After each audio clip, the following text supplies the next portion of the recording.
Topic में हम लोगों ने डिफरेंट टाइप्स ऑफ सेल्स पढ़े थे, लेकिन अब हम बात करते हैं कि सेल के अंदर जो जनरल स्ट्रक्चर है उनमें कौन कौन से पार्ट्स जो है वो सिमिलर है और कौन कौन से पार्ट कैसे अपना काम परफॉर्म करते हैं। तो अगर देखा जाए तो सेल को हम लोग अपनी नेकेड आई से तो नहीं देख सकते, सो दैट्स व्हाई हम लोग जो है वो सर्टेन माइक्रोस्कोप्स को यूज करते हैं।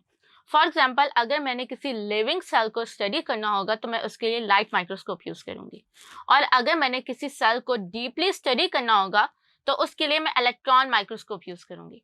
इलेक्ट्रॉन माइक्रोस्कोप का सबसे बड़ा नुकसान ये होता है कि उसके अंदर जो स्पेसिमेन होता है वो आपको डेड लेनी पड़ती है, यानी कि लिविंग थिंग जो है जब वो इलेक्ट्रॉन माइक्रोस्कोप में पुट की जाती है तो वो जो है वो वहां पर डेड हो जाती है। इसीलिए हम लोग जो लिविंग फंक्शंस जैसे सेल डिवीजन हो गया, सेल का जो है वो सिग्नलिंग हो गया, सेल अपना जो है वो सिग्नल्स कैसे देता है, हार्मोन्स कैसे सिक्रीट करता है, उसके लिए हम लोग जो होता है वो हमेशा लाइट माइक्रोस्कोप जो होता है वो यूज कर रहे होते हैं। फिर अब हम बात करते हैं कि हम सेल को स्टडी करने के लिए कैसे ऑब्टेन करते हैं। तो उसके लिए जो टेक्निक होती है वो टेक्निक है सेल फ्रैक्शनेशन। अब यहाँ पर आपने ये बात याद रखनी है कि हम लोग जो होता है जब सेल्स की बात करते हैं तो जब आप माइक्रोस्कोप में सेल देखो तो आपको उसके अंदर जो है वो माइटोकॉन्ड्रिया, लाइसोसोम्स और दूसरे स्ट्रक्चर बहुत क्लियरली विजिबल नहीं होंगे। तो अगर आपने सेल का किसी खास ऑर्गेनेली को स्टडी करना है तो उसके लिए हम उस सेल को ब्रेक करते हैं और उन ऑर्गेनेलिस को ऑब्टेन करते हैं। अब क्या ये पॉसिबल है कि मैं एक सेल को तोड़ूं और उसमें से एक खास ऑर्गेनेली को ऐसे ऑब्टेन कर लूं? यस, ये पॉसिबल नहीं है। तो इसलिए हम सेल फ्रैक्शनेशन में क्या करते हैं कि हम एक टिश्यू लेते हैं। टिश्यू आपको पता है कि ये क्लस्टर होता है सर्टेन सेल्स का, और वो टिश्यूज के अंदर हम इंश्योर करते हैं कि वो ऑर्गेनेली जिसको हमने स्टडी करना है वो सबसे ज्यादा हो। फॉर एग्जाम्पल, अगर मुझे माइटोकॉन्ड्रिया को स्टडी करना है, वी ऑल नो कि माइटोकॉन्ड्रिया एनर्जी प्रोड्यूस करते हैं। तो अब आप बताओ कि एनर्जी जो है वो सबसे ज्यादा कौन से सेल्स यूज करते हैं? यस, एनर्जी सबसे ज्यादा मसल्स और हार्ट के सेल्स यूज करते हैं। सो दैट्स व्हाई मुझे माइटोकॉन्ड्रिया के ऑर्गेनेली ऑब्टेन करने के लिए मसल्स या हार्ट सेल्स को मैं लूंगी, उनको जो है मैं इस तरह से डाल के उनको होमोजिनेट करूंगी। होमोजिनेशन का मतलब होता है कि आपने सेल्स को ब्रेक करना है इस तरीके से कि उसके ऑर्गेनेलिस जो है वो डिस्ट्रॉय ना हो। तो उसके लिए हम लोग सर्टेन मैकेनिकल मेथड लेते हैं। मैकेनिकल मेथड में हमारे पास ब्लेंडिंग आ जाती है, या फिर हम लोग सर्टेन केमिकल्स को यूज करते हैं जो कि सेल मेम्ब्रेन को ब्रेक करते हैं और सेल का साइटोप्लाज्म और सर्टेन ऑर्गेनेलिस, सारे ऑर्गेनेलिस को जो है वो इस तरह से टेस्ट ट्यूब में जो है वो बिखेर देते हैं। फिर इस टेस्ट ट्यूब को हम लोग सेंट्रीफ्यूगेट करते हैं। सेंट्रीफ्यूगेट ये एक और टेक्निक है जिसके अंदर सेल के सर्टेन ऑर्गेनेलिस जो होते हैं वो अपनी डेंसिटी के हिसाब से सेटल डाउन हो जाते हैं। तो हम लोग जिस ऑर्गेनेली को स्टडी करते हैं हम लोग ये चीज़ देखते हैं कि वो कितनी डेंसिटी या कितने मिनट के बाद जो है वो अपनी एक लेयर क्रिएट करेगी। हम उसके मुताबिक जो है वो उसको सेंट्रीफ्यूगेशन मशीन के अंदर डालते हैं। सेंट्रीफ्यूगेशन मशीन में डालने के बाद जो है वो हमारे पास जो टेस्ट ट्यूब ऑब्टेन होती है, उस टेस्ट ट्यूब में हमारे पास सर्टेन इस तरह से एक पैलेट बन जाता है और इस तरह से सोल्यूशन होता है। जो पैलेट होगा वो इस बात की इंडिकेशन होगी कि यहाँ पर आपके जो ऑर्गेनेलिस हैं या जो आपको रिक्वायर्ड रीजन है वो आइसोलेट हो गया। तो आपने जो है वो उस आइसोलेट पार्ट को जो है वो ले लेना है, और ये जो आपका सोल्यूशन होगा उसमें से अगर आपने एक और ऑर्गेनेली को निकालना है तो फिर आप इस सोल्यूशन को मजीद सेंट्रीफ्यूगेट करोगे। अगर आपने कोई और ऑर्गेनेली नहीं निकालना तो आप इस सोल्यूशन को थ्रो आउट कर दोगे। तो इस तरह से हम लोग जो है वो इन सेंट्रीफ्यूगेशन टेक्निक से अपना पसंद का ऑर्गेनेली जो होता है उसे आइसोलेट करते हैं, एंड देन हम लोग जो है वो उसको स्टडी कर लेते हैं।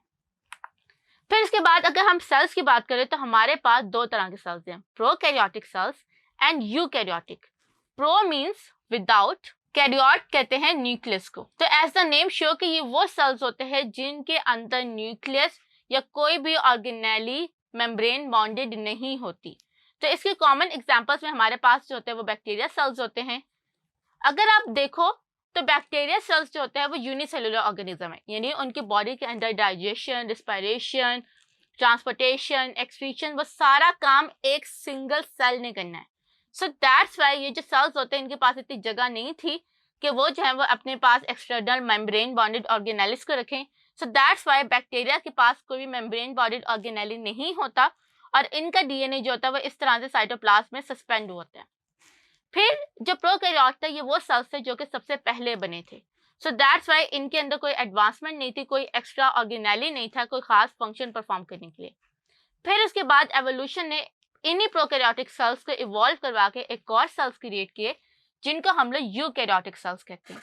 Eu means with, karyote means nucleus. तो यूकैरियोटिक सेल्स ये वो सेल्स होते हैं जो कि न्यूक्लियस के साथ होते हैं। अब अगर आप देखो तो इसके अंदर न्यूक्लियस के अलावा और भी मेम्ब्रेन बॉन्डेड ऑर्गेनेल्स मौजूद हैं। तो अगर हम कंपैरिजन की बात करें तो यूकैरियोटिक सेल्स ज़्यादा मोर स्पेशलाइज्ड थे, ज़्यादा एफिशिएंट थे।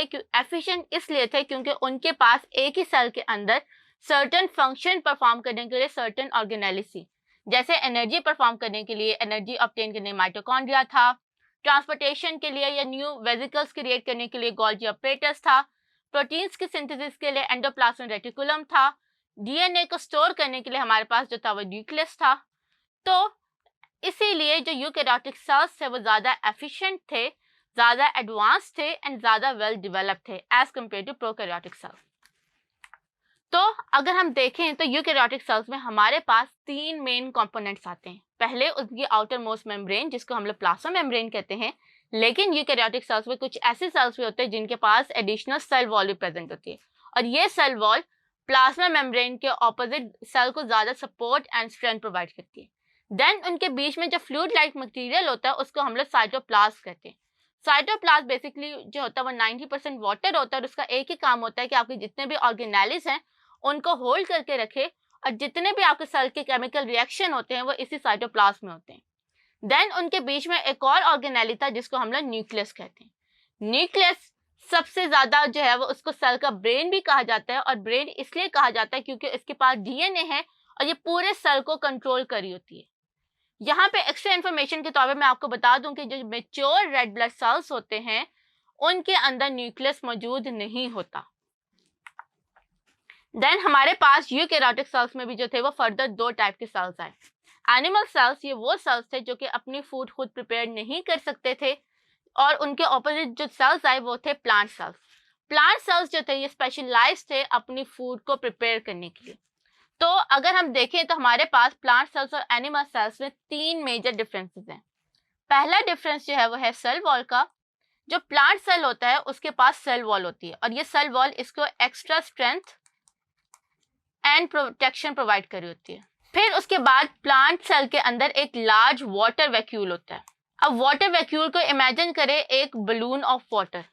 अब आपने देखा कि जो बलून ऑफ वाटर होता है वो कितना फ्रेजाइल होता है कि जरा सी ठोकर लगने से, जरा सी चोट लगने से वो जो है वो बर्स्ट कर जाएगा। तो इसीलिए इस लार्ज वैक्यूल को प्रोटेक्ट करने के लिए प्लांट्स के पास एक्स्ट्रा सेल वॉल मौजूद है। फिर उसके पास एक और मटेरियल है, that is the chloroplast. Chloroplast is responsible for the production of food, या फोटोसिंथेसिस का जितना भी काम होता है वो सारा क्लोरोप्लास्ट में होता है। और ये ऑर्गेनेली इतनी इंपॉर्टेंट है कि अगर मैं प्लांट सेल में से क्लोरोप्लास्ट रिमूव कर दूं तो ये प्लांट सेल अपनी फूड प्रिपेयर नहीं कर सकता। और अगर मैं ये क्लोरोप्लास्ट एनिमल सेल्स में डाल दूं तो एनिमल सेल्स भी जो है वो अपनी फूड खुद प्रिपेयर करना स्टार्ट हो जाए। तो हमारे पास जो स्पेशलाइज्ड सेल्स थे, प्लांट सेल्स और एनिमल सेल्स, उनमें 3 मेजर डिफरेंसेस थे। तो अगर हम अब बात करें कि यूकैरियोटिक सेल्स का साइज रेंज क्या होता है, तो उसमें आप तो याद रखते हैं कि हम लोगों का जो यूकैरियोटिक सेल्स का नॉर्मल साइज रेंज होता है वो 1 मिलीमीटर से स्टार्ट होता है 10 माइक्रोमीटर तक। ये जो है ये आपका जो है ये माइक्रो को शो कर है। तो नॉर्मली जो हमारे पास एनिमल सेल्स और प्लांट सेल्स होते हैं ये मोस्टली 10 माइक्रोमीटर से 100 माइक्रोमीटर के दरमियान होता है, और ये डिपेंड करते हैं from cell to cell. For example, अगर मैं एक नर्व सेल और ब्लड सेल को कंपेयर करूं तो ब्लड सेल का साइज छोटा होगा और नर्व सेल का साइज बड़ा होगा।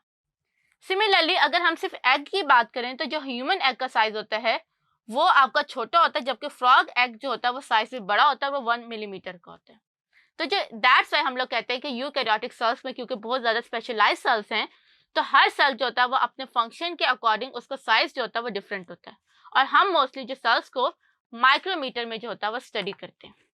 तो इस तरह से हम लोग अपने जो सेल्स हैं उनके जनरल स्ट्रक्चर में हम लोगों ने न्यूक्लियस, प्लाज्मा मेम्ब्रेन और साइटोप्लाज्म को स्टडी किया, एंड देन हम लोगों ने देखा कि सेल्स जो है वो फर्दर किन किन कैटेगरीज में क्लासिफाइड है।